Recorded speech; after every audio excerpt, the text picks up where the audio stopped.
Mali mo, ano lang, $1. Guys, mayroon nga tayo dito na ispatan na food tripan. Nandito tayo ngayon sa Hong Kong, no? Siyempre, hindi natin maintindihan yung mga nakasulat. Kaya umorder na lang tayo. Tara, samahan niyo ako, papakita ko sa inyo. Yan guys, so meron dito guys yan, tofu. Yan, iba't ibang klase. Meron din mga mushroom, may eggplant. Tapos meron din laman ng baka.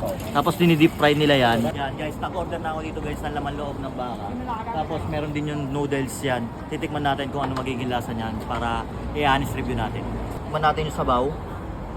Kumabisa. Sarap.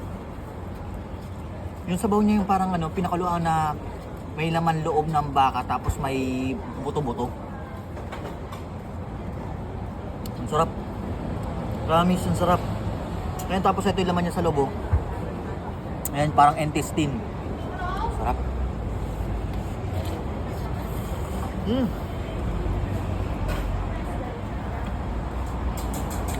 Guys, pag may hangover ka, the best to guys.